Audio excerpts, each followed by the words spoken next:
मंत्र पाठ। ॐ सहनाववतु सहनौ भुनक्तु सह वीर्यं करवावहै तेजस्विनावधीतमस्तु मा विद्विषावहै। ॐ शान्तिः शान्तिः शांति। वृत्ति की 220वीं कक्षा, तृतीय अध्याय, द्वितीय पाद, 38वां सूत्र चलेगा। कोई प्रश्न हो तो बोलो। आचार्य जी, ये नाड़ी मुष्टियोश्च सूत्र इसको अलग क्यों बनाना पड़ा? अलग क्यों बनाना पड़ा? किससे? नासिकास्तनयोर्ध्वाधेटों से।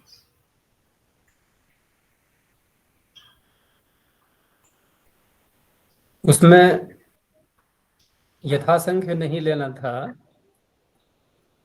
और दूसरा अगर उसी के साथ पढ़ देते तो फिर वहां सभी शब्दों, क्योंकि धातुएं होती दो, शब्द हो जाते चार, तो चार शब्द हो जाते, तो स्तन शब्द पूर्व रहते हुए धुमा धातु से भी शब्द बनाने के लिए लोग प्रयास करते, जो कि उपलब्ध नहीं है। तो अलग अलग प्रकार से है ना, जैसे यहाँ पर नाड़ी मुष्टि में योग यह यथासंख्य नहीं लेना है, नासिका में भी नहीं लेना है, तो ये सब अंतर जो आ रहे हैं ना अलग अलग, इसलिए उसको अलग दे दिया है।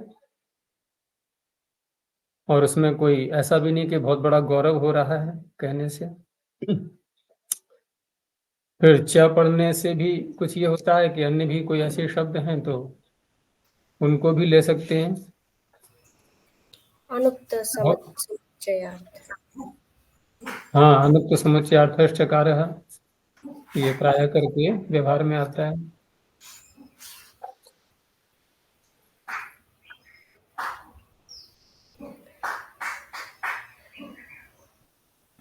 और दिया भी है इसमें, ऐसे ही दिया है काशिका में भी, नाड़ी मुष्टियोश्च सूत्र में अनुक्त समुच्चयार्थश्च चकारः। अब उसमें फिर घटिन्धमः घटिन्धयः, घटी शब्द पूर्व रहते हुए खरी खरिन्धमः खरिन्धयः, वातन्धमः वातन्धयः धयः, ये पर्वत के लिए आता है। ये सारे शब्द बना लिए हैं।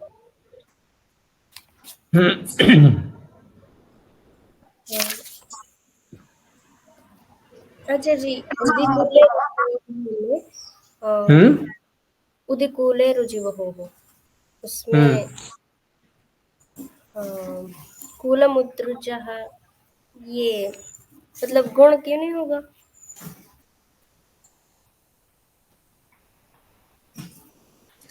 प्रत्यय कौन सा कर रहे हैं हम? खश।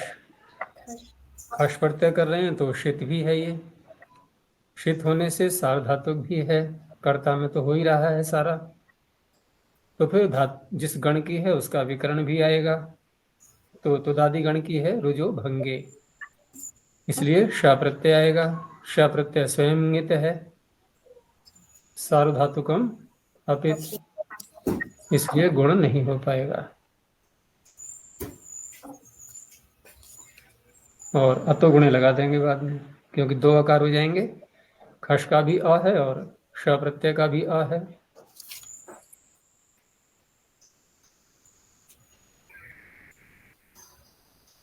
फिर वहां भी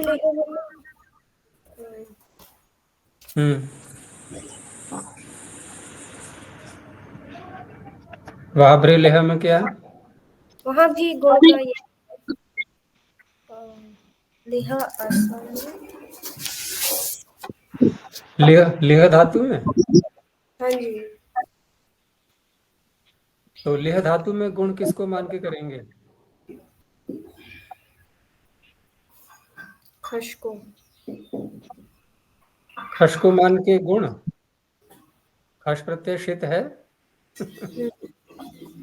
और पित भी है क्या? नहीं है। तो फिर अपित सार्वधातुक बन जाते रहे ये। और जो शप आया था, पदाधिगण की है ना, हाँ शप आया था उसका लुक हो गया। हाँ जी। अब लुक करके हम प्रत्यय लक्षण करें तो नलमतांगस से बैठा हुआ है डंडा लेकर के, क्योंकि अंगस के अधिकार में कैसे गुण कर पाएंगे। तो वो भी जो है स्थानीवत नहीं होने देगा, तो यूं ही रहेगा भ्रम लिहा वहम लिहा। अच्छा जी, कल हमने वहन लिहा का जो चाटना हुआ ना, वो गौ है। वहन लिहो गौ। स्पष्ट नहीं हुई, आवाज दोबारा बोलो। वहम लिहा का गौ ही है उदाहरण। तो वहम ये आवाज लिहो गौ। पूरी गूंज रही है, वहम लिहा में क्या हुआ? वहम लिहा हुआ चाहिए, गाय का। हाँ, गाय के लिए भी कह सकते हैं, गाय बैल, गाय में भी घट जाएगा, कोई हानि थोड़ी है उसमें, वो तो बैल दे दिया है तो गाय भी ले सकती है, क्योंकि गो शब्द दोनों के लिए आता ही है, इसमें कोई आपत्ति नहीं है। क्योंकि ये कोई संज्ञा में तो है नहीं शब्द, संज्ञा में जो होते हैं ना, जो सूत्र आते हैं जहाँ संज्ञायाम भी साथ में लिखा होता है, वहां तो वो विशेष फिर योग रूढ़ बन जाते हैं और वहीं पर प्रयोग में आते हैं। और जो यौगिक हम शब्द बनाते हैं तो वहां पर अन्य जहां भी संभव है वहां घटा सकते हैं उसको। ऐसा भी नहीं है कि प्रयोग मिलेगा तो करेंगे, एक नया शब्द भी बना सकते हैं।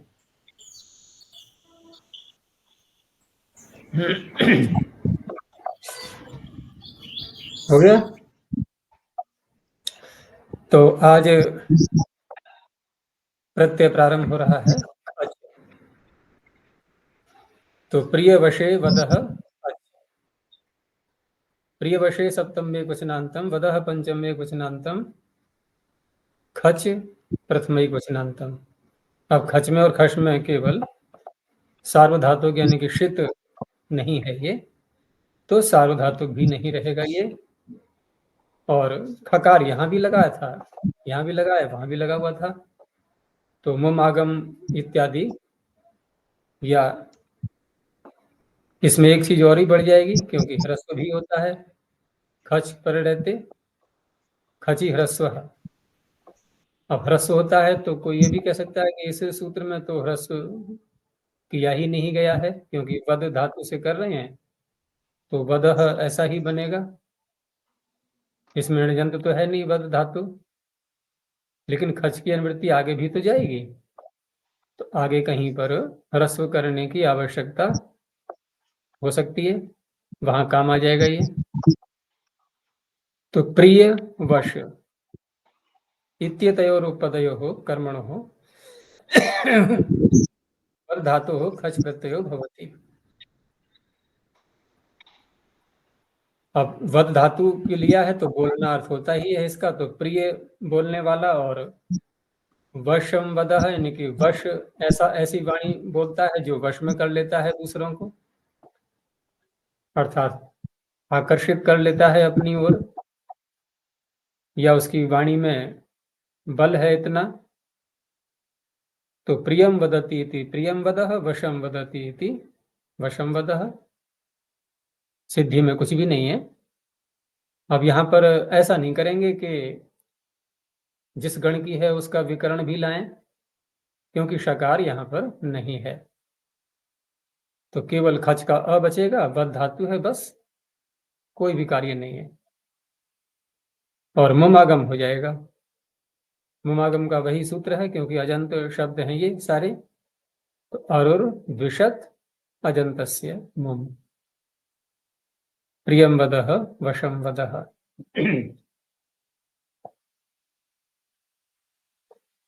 आगे द्विषत परयोस्तापे है, द्विषत परयो सप्तमी द्विवचनांतम, तापे है पंचम एक वचनांतम।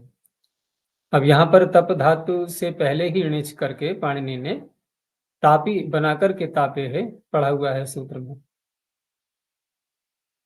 अब यहाँ पर खच का एक अलग प्रत्यय करना, खश की अनुवृत्ति न लेकर के खच करना, तो वो सार्थक हो जाएगा, क्योंकि खची ह्रस्व से ह्रस्व भी करेंगे अब उपधा को, तो द्विशत पर, ये द्विशत तकारांत शब्द है, द्विशत पर इत्यतयोः कर्मणोरुपपदयोः तापेः अर्थात तपेः ण्यन्तात् खच प्रत्ययो भवति। णिच करके तब ये खच प्रत्यय लाएंगे, तापी बना करके। द्विशत जो शब्द है ये द्विष धातु से क्षत्रि प्रत्यय करके बनता है, तो द्वेष करने वाला यही अर्थ होगा इसका। अब द्वेष करने वाला कौन होता है? जो शत्रुता होती है, जिसके अंदर शत्रुत्व विद्यमान है, तो शत्रु को ही कहेंगे द्विशत। अब विग्रह करते समय कर्म बनाना है तो द्वितीया में द्विशत शब्द का रूप चलाएंगे, तो द्विषण, द्विषन्तौ, द्विषन्तः, द्विषन्तम।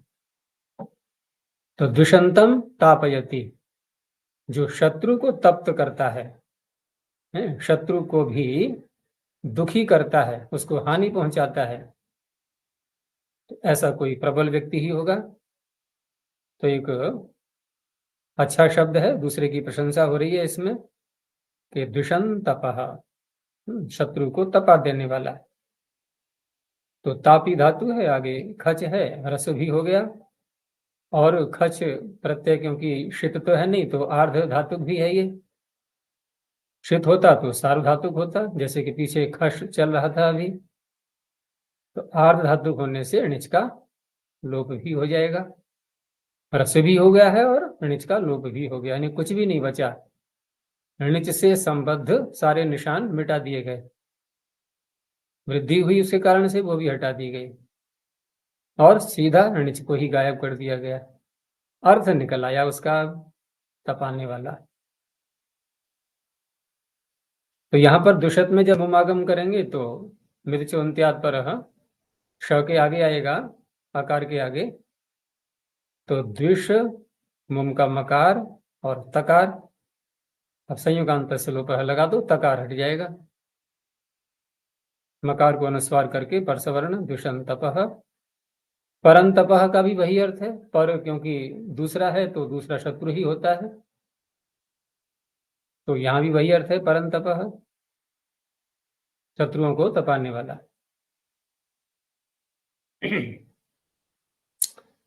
ये सामान्य सूत्र ही चल रहे हैं सब, इसमें कोई ऐसे नहीं है जो बहुत व्यापक भाषा में प्रवेश कर जाएंगे, क्योंकि दो दो तीन तीन शब्द, एक एक शब्द ऐसे बन रहे हैं। आचार्य यहाँ अनुस्वार मोनुस्वार से करेंगे। हाँ हाँ, क्यों? मोनुस्वार अगर अपदांत जब होता है तो हम नश्यापदांत से झली लगा देते हैं, और नहीं तो मोनुस्वार है तो हल पर रहते पद के अंत में कर ही देता है। अब यहाँ पर ये हमें देखना है कि पद के अंत में है या कि अपदांत है। अब क्योंकि द्विशत शब्द है तो जब तकार हटा दिया है हमने, और हम अम प्रत्यय लाए ही थे, जब उपपद समास किया गया था तो द्विशत अम, तो अम के कारण से ये पद भी है, तो पद के अंत में है तो मोनुस्वार लगा देंगे।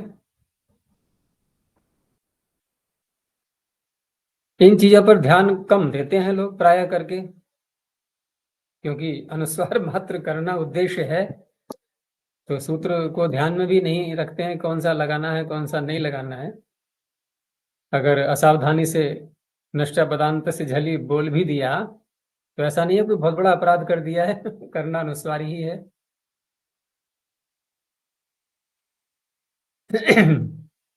समस्या वहां आती है कि जहां सूत्र भिन्न लगा दिया है तो कार्य भी भिन्न होने लगा, तो अब तो बाधा हो जाएगी, फिर वहां तो विचार करना पड़ेगा कि कौन सा सूत्र होना चाहिए। तो इससे भी दो ही शब्द बने हैं, ये भी सामान्य सूत्र है। आगे है वाची यमो व्रते। वाची सप्तम में एक वचनांतम, यमः पंचम में एक वचनांतम, व्रते सप्तम में एक वचनांतम। अब वाची में भी सप्तमी है, व्रते में भी सप्तमी है।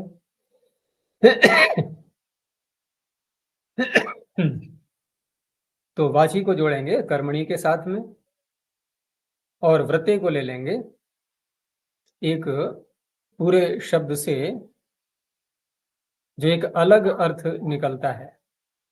कर्ता को भी नहीं लेंगे, कहीं कहीं कर्ता को जोड़ते हैं, कर्ता में जो प्रत्यय हो रहे हैं वहां पर उसको जोड़ते हैं, कर्ता ऐसा होना चाहिए। लेकिन यहाँ व्रत का तात्पर्य एक भाव उसका अलग लिया जा रहा है कि जो शब्द बनेगा उसमें कर्ता ने कोई व्रत लिया हुआ है शास्त्रीय मर्यादा के आधार पर। शास्त्रों में जैसे व्रत करने का निर्देश है वैसा, तो उसमें वाणी को संयम में रखने का उसने व्रत लिया हुआ है। ऐसा व्यक्ति संयमी, वो भी वाक संयमी, वाणी का संयम करने वाला, तो उस अवस्था में वाक शब्द कर्मण्युपदे यम धातु व्रते गम्यमाने, तो गम्यमान वहां बोल देते हैं। फिर गम्यमान का तात्पर्य ऐसा अर्थ जाना जाने पर, गम्यमान है ना, ज्ञान गमन प्राप्ति, तो ज्ञान अर्थ में ऐसा अर्थ जहां जाना जा रहा है उस अवस्था में, तो वाक में द्वितीय ला करके वाचम और यम धातु का प्रयोग कर लेंगे। तो वाचम यमति, जो वाणी को अपने नियंत्रण में रख रहा है। यमति नहीं, यच्छति, यच्छति बोलेंगे। इषुगमि यमाम छह, तो वाचम यच्छति लिख लो, यहां पर उन्होंने दिया नहीं है, कभी भूल ना हो। तो वाचम यच्छति इति वाचम यमः, तो यहां भी कोई विशेष कार्य नहीं है, बस खच का आ है आगे, कोई विकरण भी नहीं लाना है। वाचम यम आस्ते, वाणी पर संयम करने वाला व्यक्ति वो बैठा हुआ है, बस इतना ही मात्र वाक्य है। अब रही बात कि यहाँ पर वाच शब्द हलंत है और मुमागम करेंगे तो कुछ अन्य स्थिति बनेगी, जैसे द्विषंतपह में हुआ था, क्योंकि च में अ कहाँ से लाएंगे हम चकार में, तो इसलिए एक सूत्र अलग से बनाया है जहां पर मुम का प्रकरण है। मुम का प्रकरण कहाँ से प्रारंभ होता है? अरुण द्विषद अजंतस्य मुम, उसके आगे फिर इच एकाचोम प्रत्यय वच्च, उसी के आगे सूत्र है वाचम यम पुरंदरौच। ज्यादा सूत्र नहीं है वहां पर मुम के। कार्य सत्यागतस्य शेन तिलस्य पाते रात्रि कृति विभाषा, बस। तो वाचम यम पुरंदर पाणिनि ने वहां स्वयं बना दिए हैं दोनों शब्द, और वो इसी कार्य के लिए है वो सूत्र, क्योंकि मुम के प्रकरण में है ना, तो मुम न हो करके वहां पर क्या हो गया है निपातन में, दोनों शब्दों में ही, क्योंकि पुरंदर में भी तो पुर हलंत है ना ये, और ये अगला सूत्र आ रहा है देखो, वहीं का उदाहरण बनेगा ये पुरंदर, तो पुर हलंत है, इधर वाच हलंत है, तो मुम का तो बनेगा नहीं है, तो अम आगम करके पढ़ा गया है उसमें निपातन में। मुम के प्रकरण में मुम की प्राप्ति में अम आगम निपातन से किया गया है, तो अब बन जाएगा वाचम। तो ऐसा लगता है वाचम यम शब्द बोल करके कि जैसे हम द्वितीयांत बोल रहे हैं, द्वितीया का हमने लुक न किया हो, ऐसा लगता है। तो इस तरह से निपातन से यहां पर अम आगम करेंगे।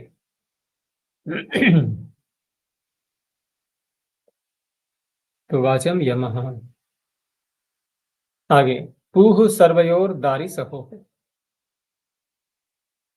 पूह सर्वयो सप्तमी द्विवचनांतम दारी सहो षष्ठी द्विवचनांतम, इसमें पुर शब्द है हलंत, तो पुर का बना है पूह समास करके, तो पुर और सर्व ये दो शब्द हैं।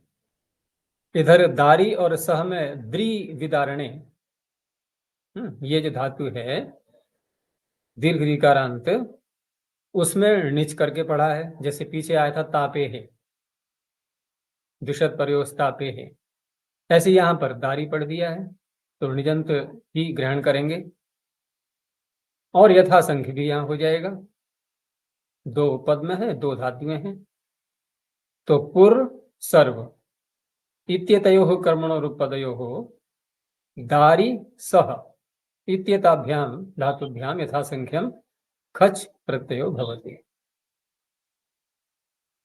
तो पुर हो गया, नगर और किला को भी कहते हैं, तो यहाँ नगर को तो नहीं तोड़ा जाता है, तोड़ने का व्यवहार नगर के साथ न होकर के किले के साथ जोड़ देते हैं, तो किले को तोड़ने वाला, तो द्वितीयांत से विग्रह करेंगे पुरम दारयति।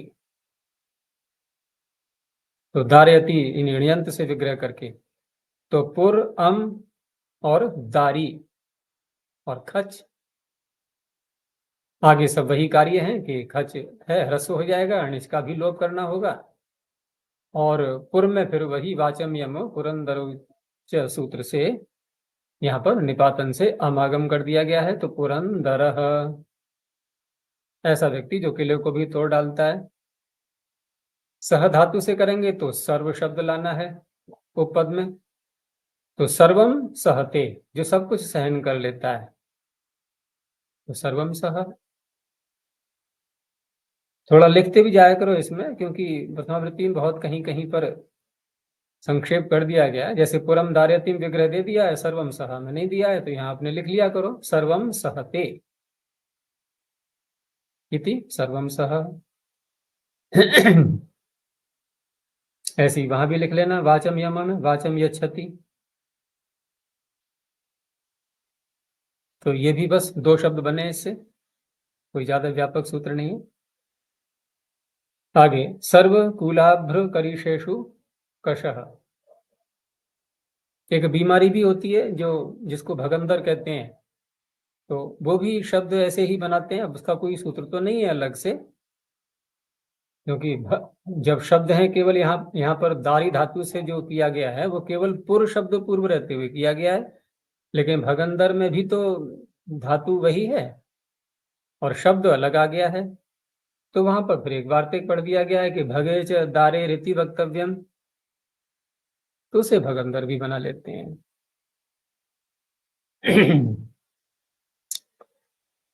आगे है सर्वकूलाभ्र करीशेषु कशः, सर्वकूलाभ्र करीशेषु सप्तमी बहुवचनांतम कशः पंचमी एकवचनांतम।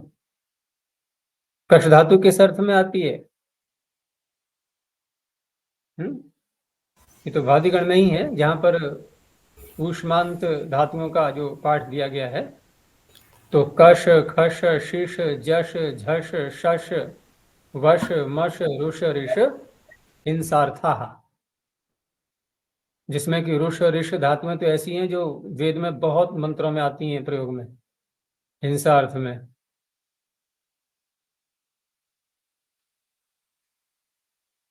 उसमें एक तो सूक्त भी ऐसा है जिसमें अंत में, हर मंत्र के अंत में आता है तब सखे, नहीं ये माँ ऋषामा वयम तब, सखे माँ ऋषामा वयम तब, हे परमात्मन तेरी मित्रता में रहते हुए हम लोग कभी भी हिंसा को प्राप्त न करें, दुखी न हो। माँ ऋषामा वयम, तब सखे माँ ऋषामा, तो ऋष धातु तो बहुत आती है प्रयोग में ये वेद मंत्रों में, तो उसी में है ये कश खश शिश जश झश शश वश मश रुष ऋष हिंसार्थ, तो हिंसार्थ में आती है ये कश धातु। तो सर्व कूल अभ्र करीश 4 शब्द हैं ये, इत्यतेषु कर्मसु उपपदेषु कश धातु हो खच प्रत्ययो भवति। तो इस तरह से हिंसा अर्थ है, तो वही तोड़ना ताड़ना हानि पहुंचाना, बस यही सारे अर्थ लेने हैं इन शब्दों के पूर्व रहते हुए। तो सर्वम कशति, जो सभी को हिंसा पहुंचा करता है, दुखी करता है, सभी के लिए पीड़ा पहुंचाता है, ऐसा कोई दुष्ट व्यक्ति, उसे कह देंगे सर्वम कशः। खलह दे दिया है दुष्ट अर्थ को लेने के लिए। अब कूल है तो कूल किनारे को बोलते हैं। अब किनारे को हानि कौन पहुंचाने वाला होता है? नदी, तो स्त्रीलिंग बना लेंगे कूलम कशा नदी, कूलम कशति इति कूलम कशा। बस ममागम करते जाना है और कोई कार्य नहीं है। और अभ्र कहते हैं बादलों को।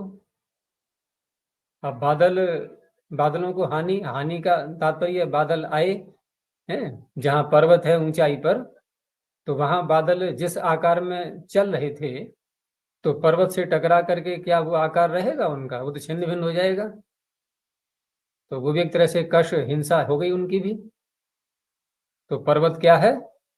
अभ्रम कशः, अभ्रंकशो गिरिः, अभ्र को हानि पहुंचाने वाला।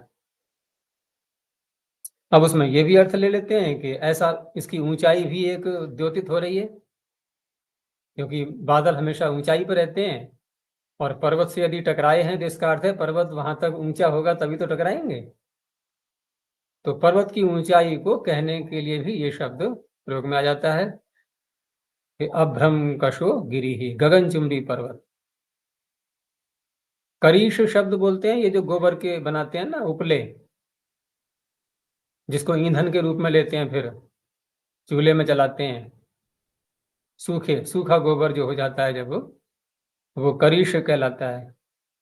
तो आंधी आई और वो सारे करीश उड़ा ले गई, तो अधिक तेजी से वायु चली तो वो उड़ गए सारे, तो उनको हानि हो गई। अब तो करीशम कशति इति, करीशम कशा वात्या, वात्या कहते हैं तूफान।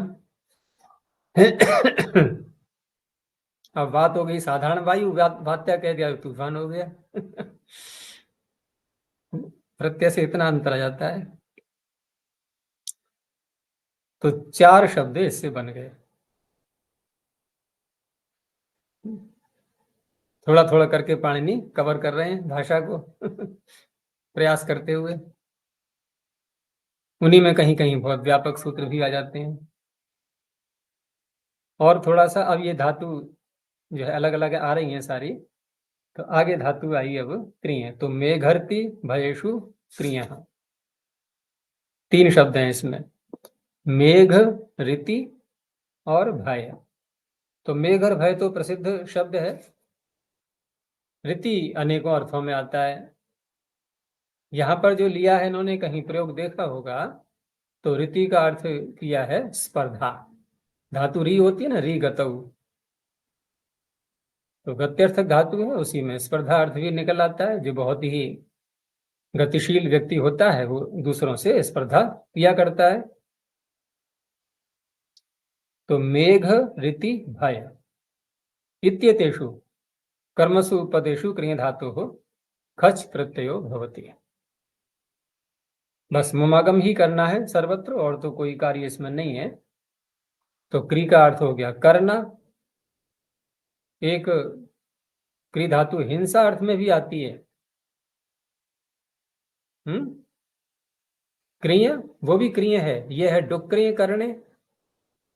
और वो हिंसार्थक धातु जो आती है वो कहाँ पर है, वो स्वादिगण में है शायद, क्रिय हिंसायाम, कृणोति, कृणोति और कृणुते ऐसे रूप चलते हैं उसके। हाँ, स्वादिगण की है, स्वादिभ्यश्नु, उसको नहीं लेना है यहाँ पर, क्योंकि वो संगत नहीं हो पाएगा। तो करना अर्थात बनाना। तो मेघम करोति, मेघ बनाने वाला। तो मेघम करह। अब मेघ कौन बनाता है, तो बहुत सारे घटक होते हैं उसमें। वायु को भी एक मान लेते हैं, क्योंकि वायु इकट्ठा भी करती है, जल को उड़ाती भी है। और सूर्य को भी ले सकते हैं। और वायु इसलिए भी लेते हैं क्योंकि धारण भी करती है वायु बादलों को, इसीलिए उनका आकार जो है वैसा बन रहा है, मेघ के रूप में है वो, धारण किए हुए है वो। और जब धारण कर लेती है वायु तो वर्षा नहीं होती है उस काल में। जब वायु को धारण कर ले, वायु मेघ को धारण कर लेगी तो मेघ तो दिखाई देंगे लेकिन वर्षा नहीं हो पाएगी। कब बरसें वो, जब वायु थोड़ा उनको ढीला करे, छोड़े उनके लिए, तभी तो गिरेंगे नीचे। तो इसलिए मेघं करह। ऋति स्पर्धा मैंने कहा था, तो ऋतिम करोति थी, ऋतिम करह स्पर्धा करने वाला कोई मनुष्य व्यक्ति। और भय शब्द प्रसिद्ध है, तो भयं करोति थी भयंकरः, डर पैदा करने वाला। लेकिन ये शब्द इतना व्यापक हो गया है कि केवल डर अर्थ में ही नहीं, कहीं भी किसी गुण की उत्कृष्टता देखी, अरे बड़ा भयंकर है ये तो, भले ही उसको देख करके प्रसन्नता हो रही है, कोई डर नहीं है, वहां भी भयंकर शब्द बोल देते हैं। बहुत भयंकर है।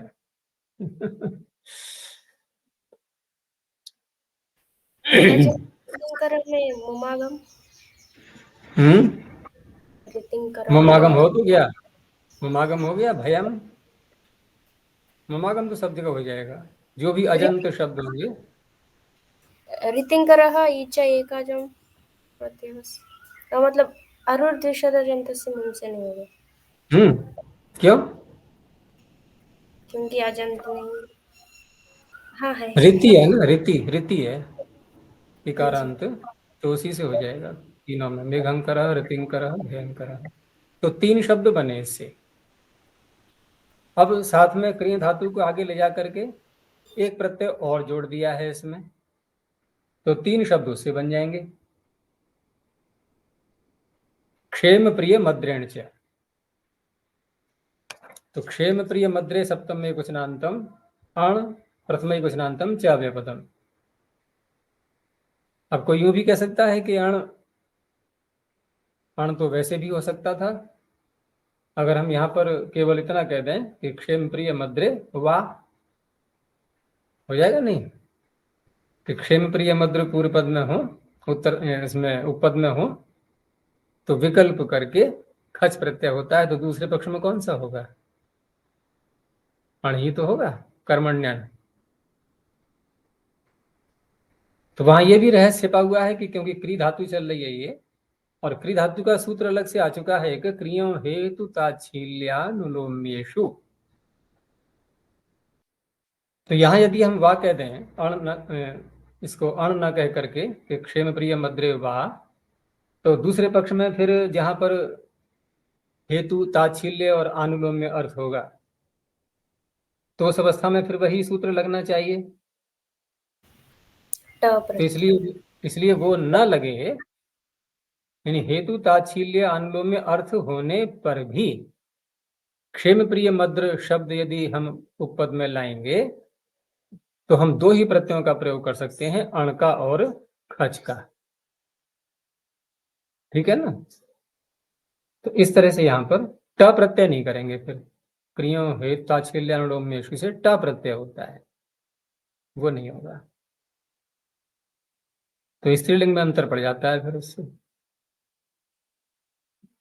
तो क्षेमम करोति, क्षेम किसे कहते हैं? कल्याण, प्रसिद्ध शब्द है, क्षेम कुशल। तो क्षेमकारः, अण करेंगे तो क्षेमकारः, नहीं तो क्षेमंकरः। वहां पर मुमागम भी करना होगा और मात्र गुण ही होगा। अण करेंगे तो वृद्धि हो जाएगी। प्रियम करोति तो प्रियकारः, और नहीं तो प्रियंकरः। मद्र शब्द जिस अर्थ में भद्र आता है, उसी में मद्र भी आता है।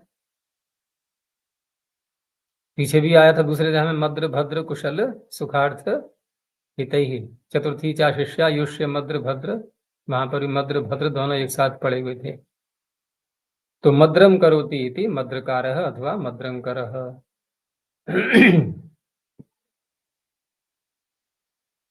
आगे क्री धातु आगे और जा रही है, नहीं क्री नहीं है, अब भू धातु आ रही है।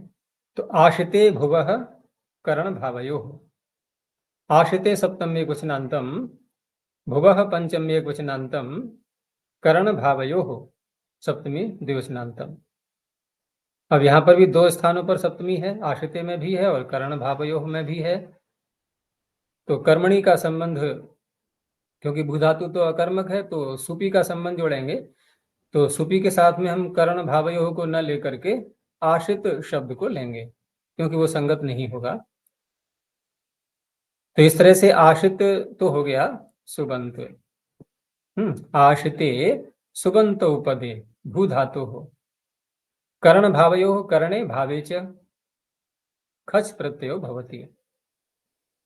अब क्योंकि ये जो सारा प्रकरण चल रहा है तो कर्तरी कृत का ही हो रहा है, कर्ता में ही सारे प्रत्यय, अगर कोई विशेष प्रयास नहीं किया जाएगा किसी सूत्र में, तो सब कर्ता में ही होने सामान्य रूप से तो।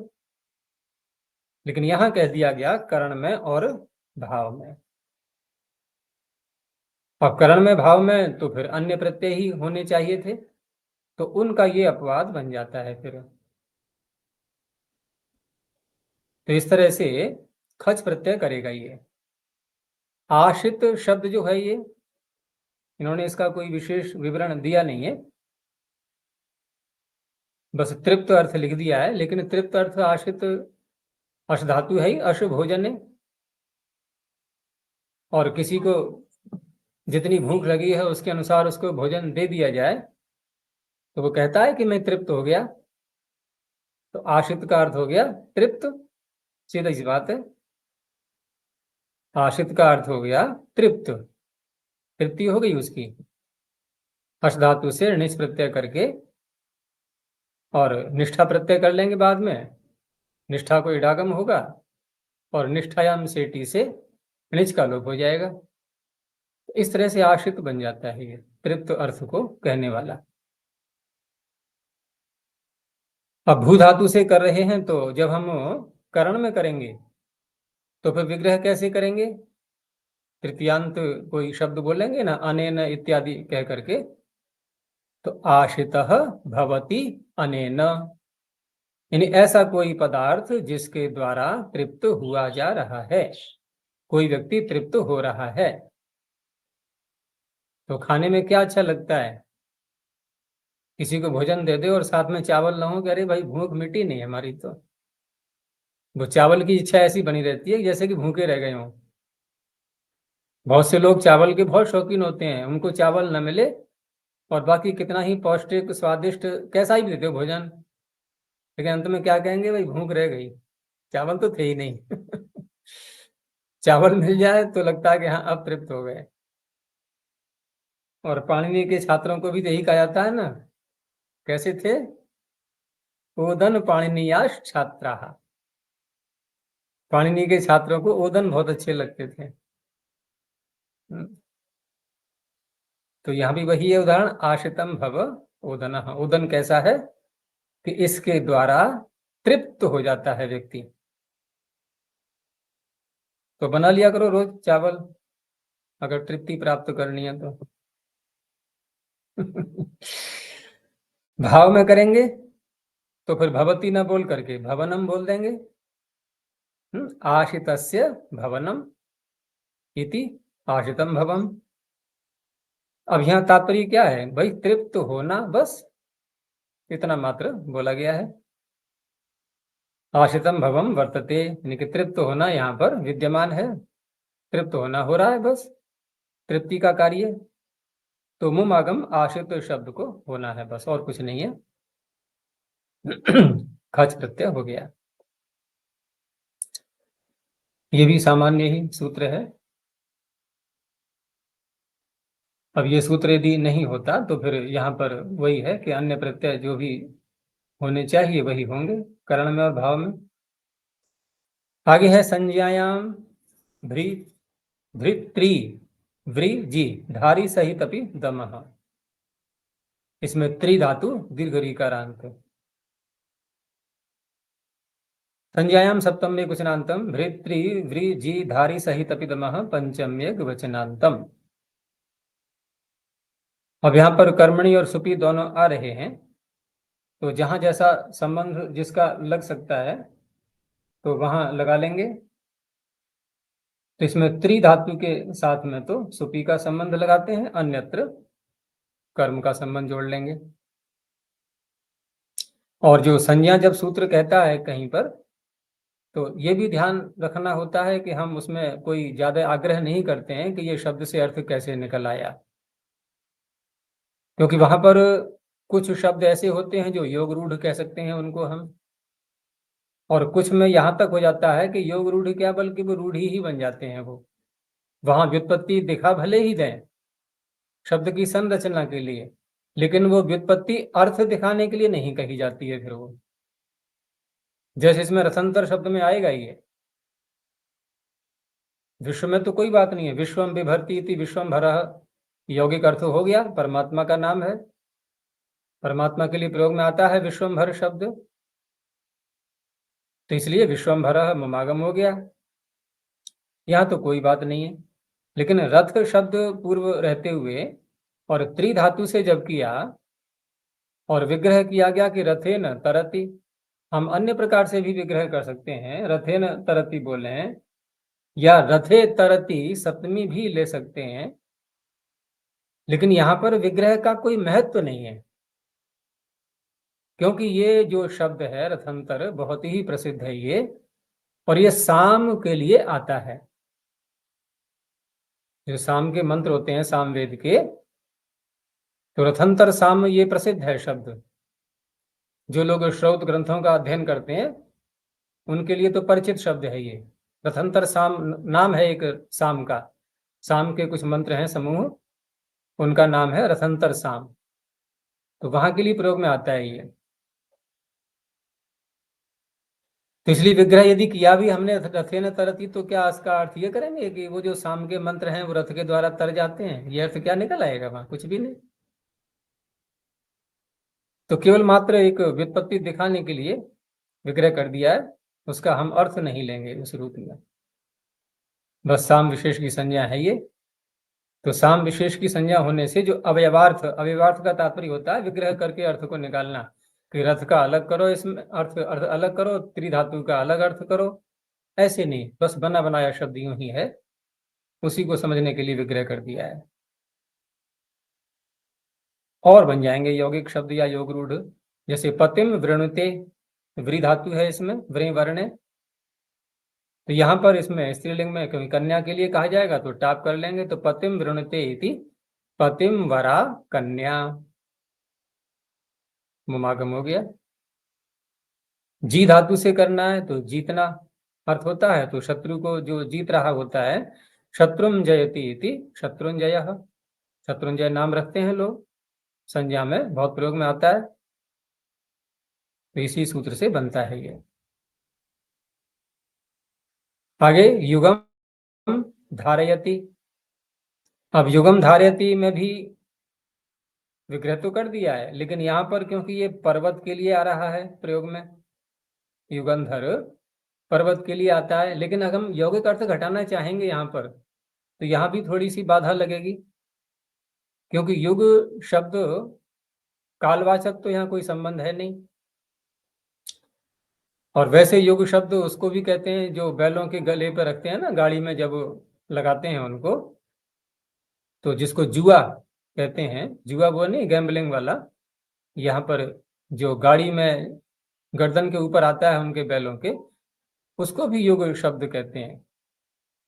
तो वो भी यहाँ पर कोई अर्थ ऐसा नहीं निकलेगा कि युग को जो धारण कर रहा है वो युगंधर है, तो पर्वत के लिए आ रहा है, बस संज्ञा के रूप में है।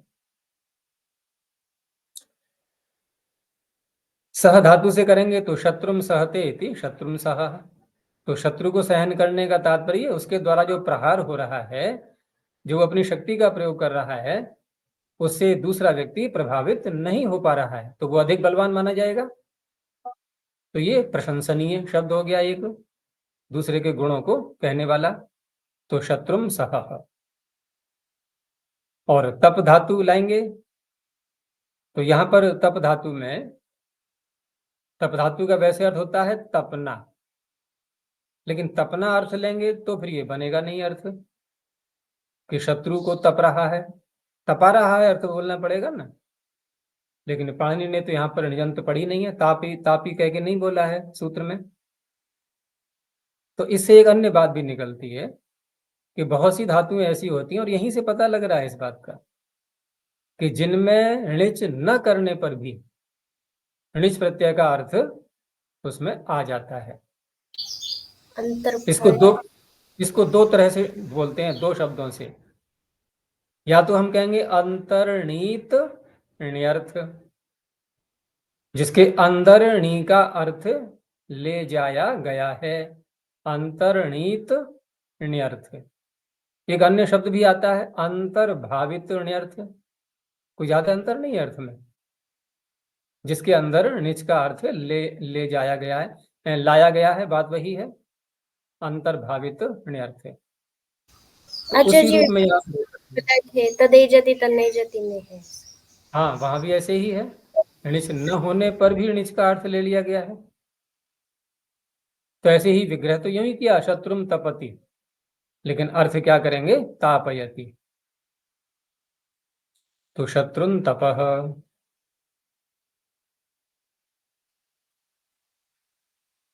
क्योंकि बड़ी सरलता से पाणिनि यहाँ पर तापी कह सकते थे, और खच किया है तो खची ह्रस्व से ह्रस्व भी हो जाता। क्या कोई सिद्धि में बाधा पड़ती? शब्द यूं ही वैसा ही बनता है। क्या पाणिनि को नहीं पता था कि तप धातु का अर्थ तपना है, अगर अनिच नहीं करेंगे तो?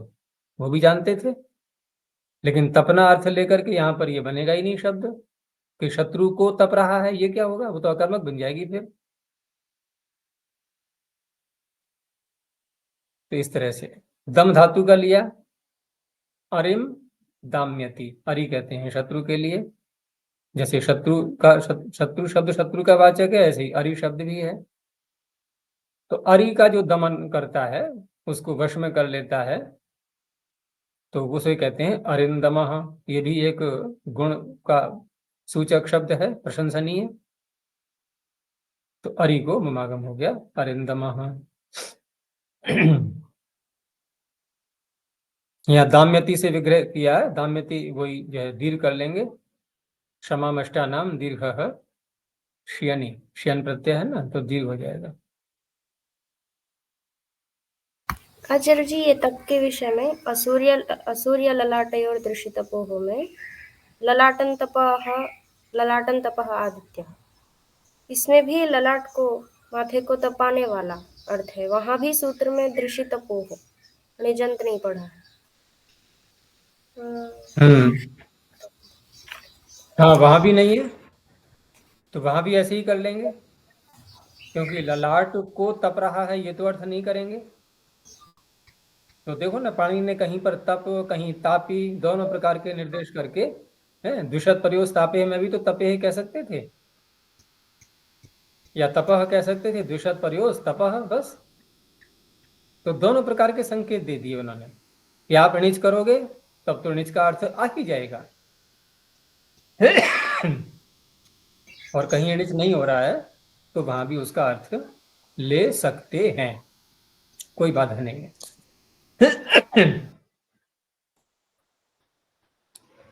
तो कहां पे थे अभी हम? हाँ, ये हो गया। आगे सूत्र है गमश्च। अब एक धातु इसमें रह गई थी, तो कोई कह सकता है उसी सूत्र में ही पढ़ सकते थे, लेकिन गम की अनुवृत्ति आगे भी ले जानी है, तो उसको अलग कर दिया है। ये भी एक शैली होती है पाणिनि की, किसी धातु को आगे ले जाते हैं तो उसको अलग ले लेते हैं फिर।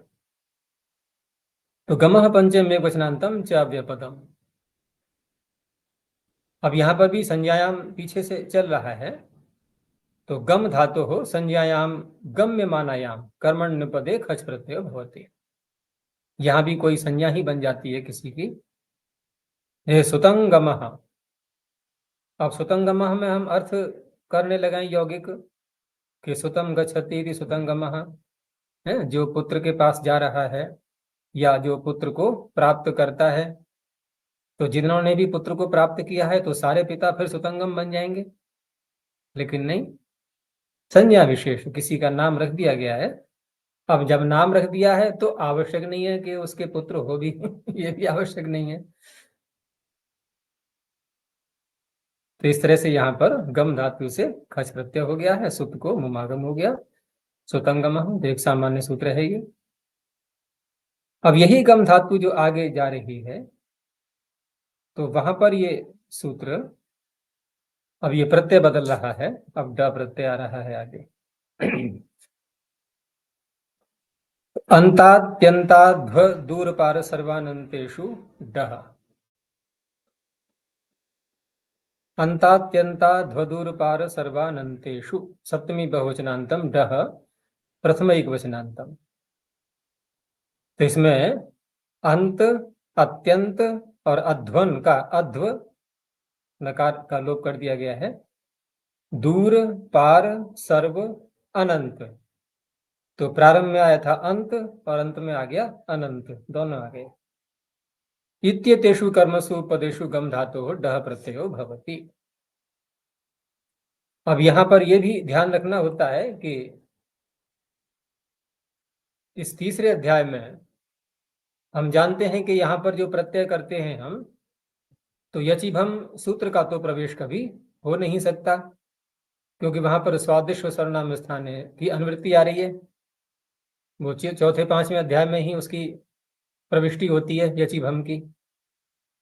लेकिन यहां पर जब पाणिनि किसी प्रत्यय को डित करते हैं, डकार अनुबंध लगाते हैं, तो उस अवस्था में यदि हम भ संज्ञा में किया जाने वाला टी भाग का लोप यदि न करें तो वो डितकरण व्यर्थ हो जाता है इस प्रकरण में, तीसरे अध्याय में।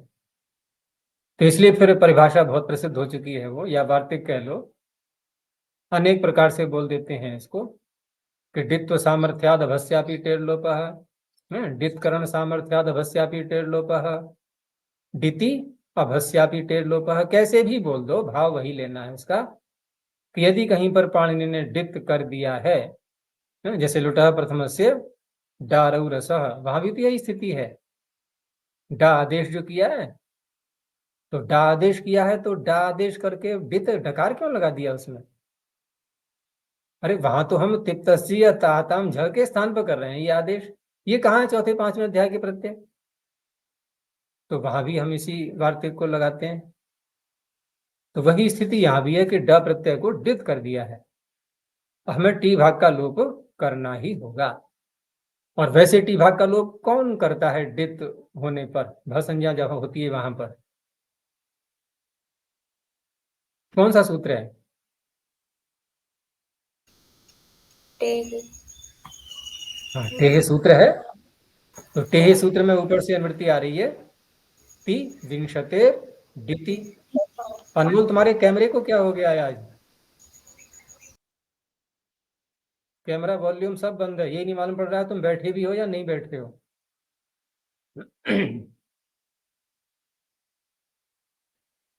देखो कोई रिएक्शन नहीं हुआ, यानी अनमोल है ही नहीं कक्षा में, केवल मोबाइल खोल दिया है बस। तो इस तरह से यहाँ पर गम धातु में हम टी भाग का लोप भी करेंगे तो व्युत्पत्ति करते जाएंगे। तो अंतम गच्छति, जो अंत को प्राप्त हो रहा है, कोई लक्ष्य है किसी का और लक्ष्य की पूर्ति करनी है, समाप्ति तक जाना है, अंत तक पहुंचना है, तो अंतगः। अत्यंत शब्द यदि है पूर्व में तो अत्यंतगः बन जाएगा, सबके अर्थ अलग अलग हैं। मार्ग में कोई चल रहा है तो अध्वगः, अध्वानम गच्छति, द्वितीयांत से विग्रह करेंगे सर्वत्र। और उसके बाद फिर दूर, तो दूरम गच्छति थी, दूरगः, दूर जाने वाला, जो पार पहुंच जाता है, पारम गच्छति, तो पारगः। अब सर्वगः में जब करेंगे तो वहां गच्छति अर्थ नहीं संगत लगेगा, जाना अर्थ यानी कि, तो वहां पर हम ज्ञान गमन प्राप्ति में से प्राप्ति अर्थ ले सकते हैं। तो सबको प्राप्त होने वाला कौन है? परमात्मा ही तो है वो, स पर्यगात, वो सर्वत्र पहुंचा हुआ है, तो सर्वम गच्छति, सबको प्राप्त होने वाला है। अच्छा तो जी, सबको सबको प्राप्त करने वाला केवल ईश्वर ही हो सकता है, हैं? सबको जानने वाला भी हो सकता है। हेलो, कोई हानि नहीं है, ईश्वर में क्या नहीं घट जाएगा। लेकिन जब सर्व कह दिया है तो कहने का तात्पर्य है मेरा कि ईश्वर की शरण लेनी ही होगी अब, कि हे ईश्वर हमें इस शब्द के अर्थ को संगत करना है, तो आपके ही पास आना है हमें अब तो, और कहीं पर ये पूरा पूरा अर्थ बैठ ही नहीं पा रहा है। तो सर्वगः, सर्वम गच्छति, ऐसे ही अनंत शब्द भी वहीं घटेगा, अनंतम गच्छति इति अनंतगः, अनंतता को जो है वही प्राप्त करता है परमात्मा। तो इस प्रकार से ये शब्द बन जाते हैं।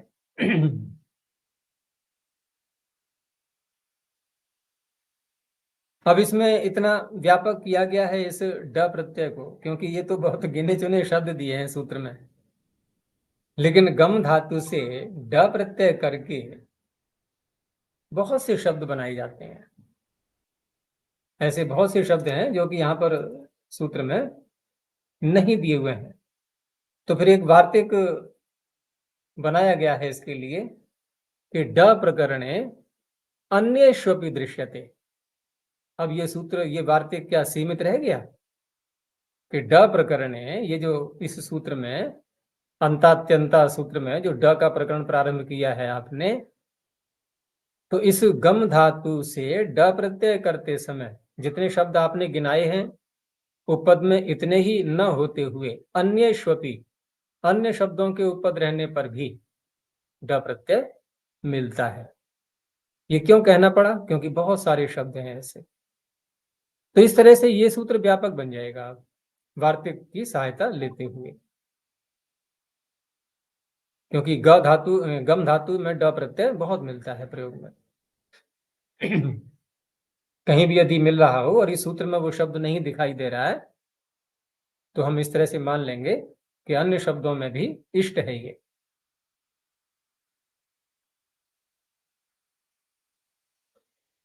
आगे आशीषी हनः, आशीषी सप्तम एक वचनांतम, हनः पंचम एक वचनांतम। अब यहां पर जो आशीषी शब्द है, तो अब ये कोई कर्म का तो विशेषण नहीं बनेगा, कर्मणि का, केवल एक अर्थ जो शब्द से निकल रहा है, तो वहां पर हम वही बोलते हैं गम्यमान, गम्यमाना, है ऐसे करके। तो आशीषी गम्यमानायाम, आशीष अर्थ द्योतित होने पर कर्मण्युपदे हन धातु हो ड प्रत्यय होती। यहां पर धातु हन आ गई, अब ये प्रत्यय वही आ रहा है ऊपर से। तो आशीष अर्थ यदि निकल रहा है, यानी कि आशीर्वाद के रूप में जो शब्द बनेगा वो आशीर्वादात्मक होगा, यानी जो बोल रहा होगा वो किसी के उत्कर्ष को चाहता हुआ वो शब्द आशीर्वाद के, क्योंकि आशीर्वाद में कभी भी अपकर्ष के शब्द नहीं होते हैं। आशीर्वाद यदि किसी को दिया जा रहा है तो वहां पर कोई अपकर्षात्मक शब्द हो सकता है क्या? है किसी को हानि हो रही हो ऐसा आशीर्वाद दिया जाए कि तुम्हारा पुत्र ऐसा हो जाए या वैसा हो जाए, हानिकारक कोई शब्द, तो ऐसा नहीं होता है। तो इसलिए हन धातु से कर रहे हैं। अब हन धातु का तो अर्थ हानि पहुंचाना ही है, लेकिन यहाँ हानि किन को पहुंचाई जाएगी? शत्रुओं को।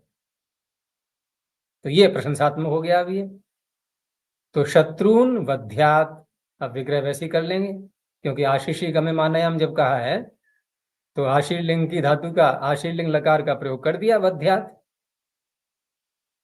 शत्रुन वध्यात, शत्रुओं का वध करे ऐसा तुम्हारा पुत्र उत्पन्न होवे। तो वाक्य बन गया शत्रु हस्ते पुत्रो भूयात। तो शत्रु शब्द पूर्व रहते हुए हन धातु, अब हन में ड प्रत्यय किया तो टी भाग का तो लोप यहां भी करेंगे, तो बन गया शत्रु ह, कोई समस्या नहीं है, ड का अ मिल गया उसमें। ऐसे ही दुख शब्द पूर्व में ले आए, तो अब दुख को नष्ट करने वाला, अब दुख को नष्ट करने वाला तुम्हारा पुत्र होवे, यूं भी कह सकते हैं, और दुख को नष्ट करने वाले तुम स्वयं बनो। ऐसी साधना करो, ऐसी विद्या प्राप्त करो कि अविद्या नष्ट हो जाए और दुख नष्ट हो जाए। तो दुख त्वम भूया, यहां सीधे सामने वाले से ही कह दिया, तो ये भी आशीर्वादात्मक वाक्य हो गया। तो इस तरह से ये शब्द बन जाते हैं इसमें। ये भी सूत्र बहुत लग सकता है कहीं पर भी हन धातु से ड प्रत्यय करने के लिए।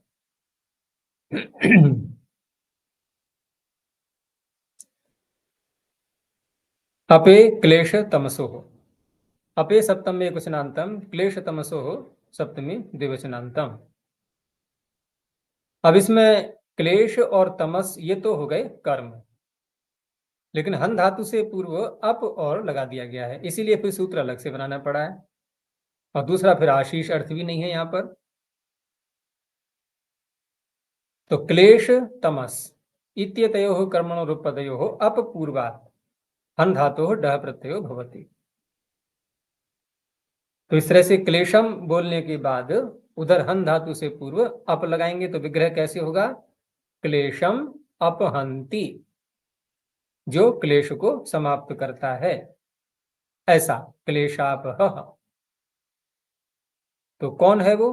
पुत्र, वो पुत्र हो गया, या अन्य भी कोई? और तमस का अपहरण, तमस को कौन नष्ट करता है? वो सूर्य है। तो तमो अपहंति इति तमोपहः सूर्यः। तो यहाँ पर तमस में तो सकार है, इसलिए स सजुषो रूह भी लगाएंगे और हसीचा से रेफ को पुकार हो जाएगा। फिर हसीचा नहीं, वो आद गुण अतो रोरा प्रताद प्रत्यय, क्योंकि आगे भी तो आ रहा है ना, अप। तो तमोपह एंग पदांतादति से पूर्व रूप हो जाएगा। तो क्लेशापह तमोपह, ये दो शब्द बने हैं इससे। बस इतना ही रखते हैं। प्रणव ध्वनि। ओ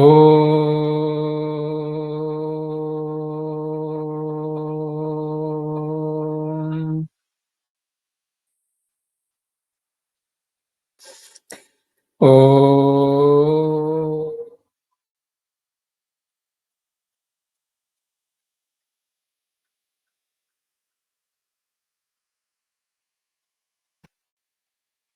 ओ